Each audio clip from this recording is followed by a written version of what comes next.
아유, 그건 억울하죠. 선생님 아니세요? 아, 네. 피리야, 가라!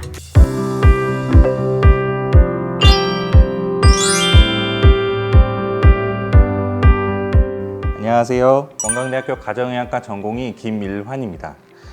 오늘 아침 개운하게 시작하셨는지 모르겠습니다. 요즘 많은 분들이 피로에 대해서 호소하고 계시죠. 아무리 잠을 자도 몸에 좋다는 영양제를 먹어봐도 아침에 일어나기가 너무 힘들다. 그렇다면 만성 부신 피로 증후군에 대해서 의심을 해보는 게 좋겠습니다. 이에 대해서 오늘 원광대학교 병원 가정의학과 한아름 교수님과 함께 말씀 한번 나눠보도록 하겠습니다.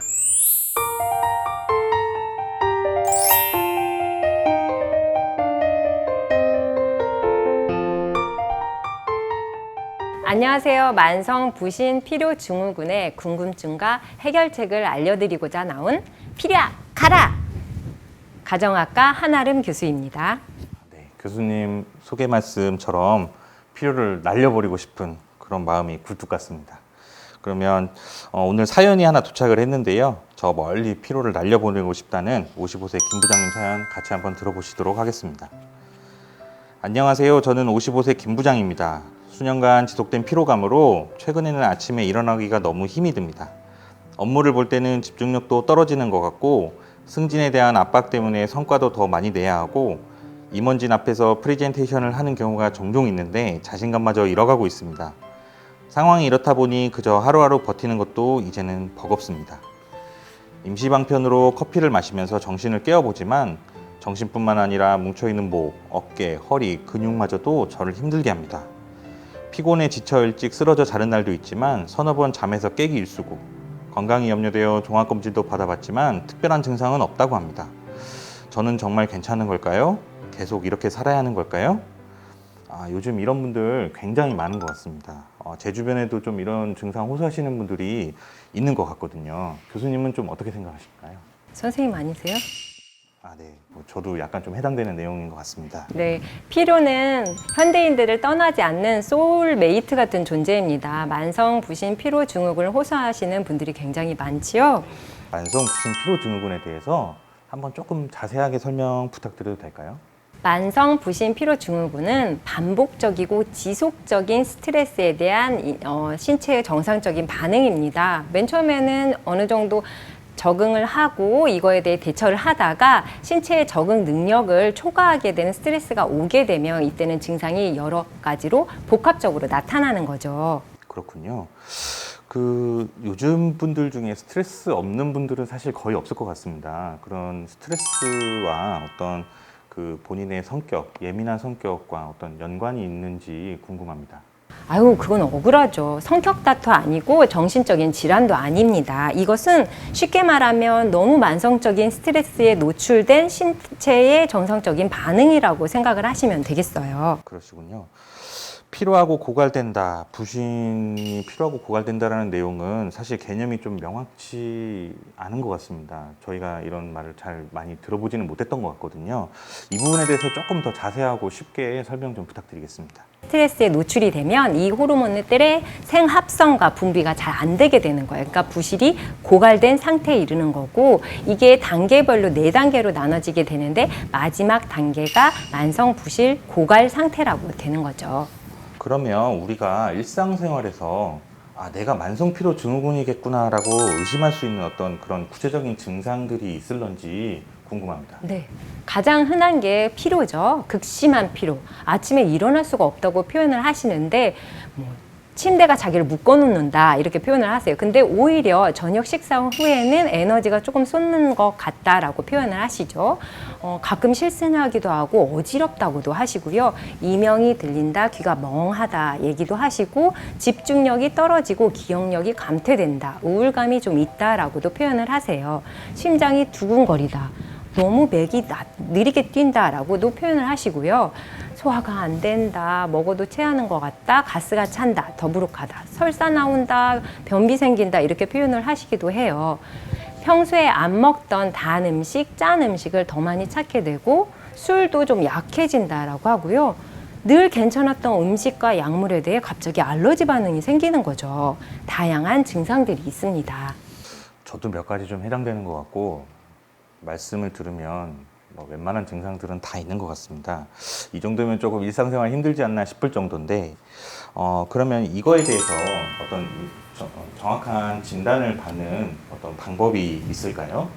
제가 말씀드린 지금 해당하는 증상들이 있으면 그게 굉장히 많은 부분이 해당이 되면 병원에 오셔요. 그래서 구체적인 문진을 통해서 또 증상을 확인을 하고요. 그다음에 기본적인 혈액 검사나 검사를 통해서 질병이 없다는 게 확인이 되면은 그때는 부신 호르몬을 측정을 해요. 근데 이것을 혈액 검사로 하면은 일중 변동이 너무 심해서 정확하게 나오지가 않아요. 그래서 타액 호르몬을 측정을 합니다.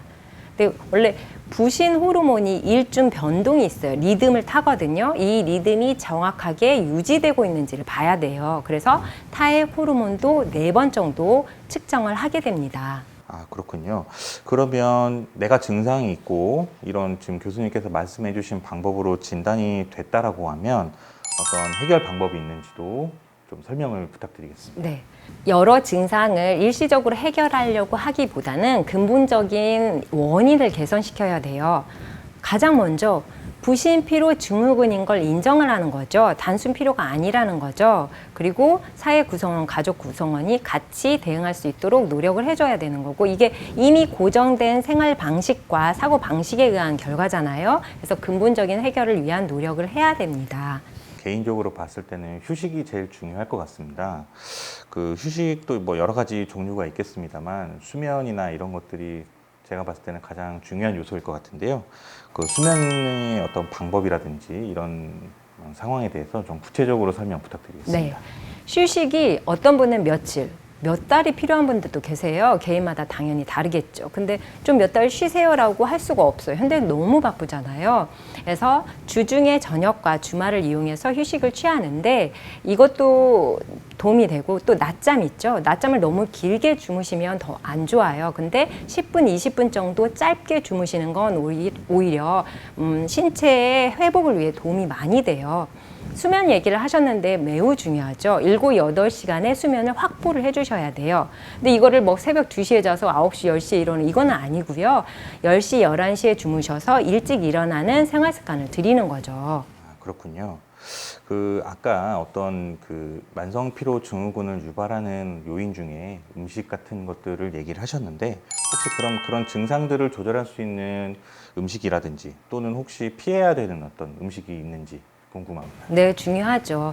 요즘 여름이잖아요.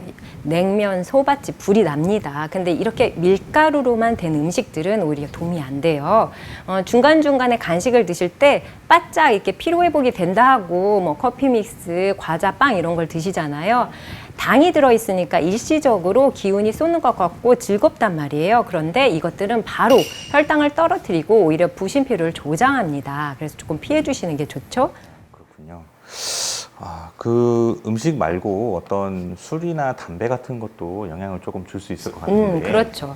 그런 자극제들을 뭐 병원 가면 무조건 피하라고 해요. 그건 다 이유가 있어요. 정신을 깨는 작용이 있죠. 근데 그것도 일시적인 거예요. 말 그대로. 저녁에 피로회복을 위해서 드신다는 음주도 그것도 굉장히 수면의 질을 떨어뜨리고 영양소 고갈을 일으키는 거죠. 다 도움이 안 돼요. 담배도 마찬가지예요. 그래서 조금 피해 주시는 게 좋겠습니다. 늘 하는 말이긴 하지만요. 실천하기 너무 어려운 내용인 것 같습니다.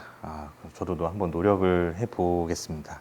인공 감미료나 알러지를 유발하는 음식들이 있어요. 그런 것도 피해 주시고 농약이나 독성 물질도 의도적으로 피하려는 노력을 하셔야 합니다. 네, 그렇군요. 요즘 현대인들 운동 굉장히 관심 많고 많이 하시는 걸로 알고 있습니다.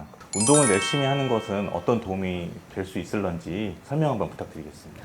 처음에 욕심껏 운동을 너무 과격하게 하시는 분들이 있는데 그러면 오히려 부신 고갈을 조장합니다. 그러니 처음에는 기분이 좋은, 그리고 상쾌한 기분 정도 느낄 수 있는 생활 밀착형 운동, 뭐 산책이라든지 계단 오르기 이런 걸로 시작을 하셔서 중등도로 올려주시고 나중에 체력이 되면 고강도로 하시면 되거든요. 그렇게 운동은 자기 개인 상태에 맞게 시작을 하시면 좋겠고요. 심호흡에 도움이 되는 태극권이나 아까 근육이 뭉치거나 이러한 걸 이완시켜 줄 수 있는 스트레칭이라든지 요가도 도움이 됩니다. 현대인들 영양제도 많이 챙겨 드시는 걸로 알고 있습니다. 혹시 만성 부신 피로 증후군에 도움이 되는 영양제가 있을런지 한번 알려주시면 감사하겠습니다.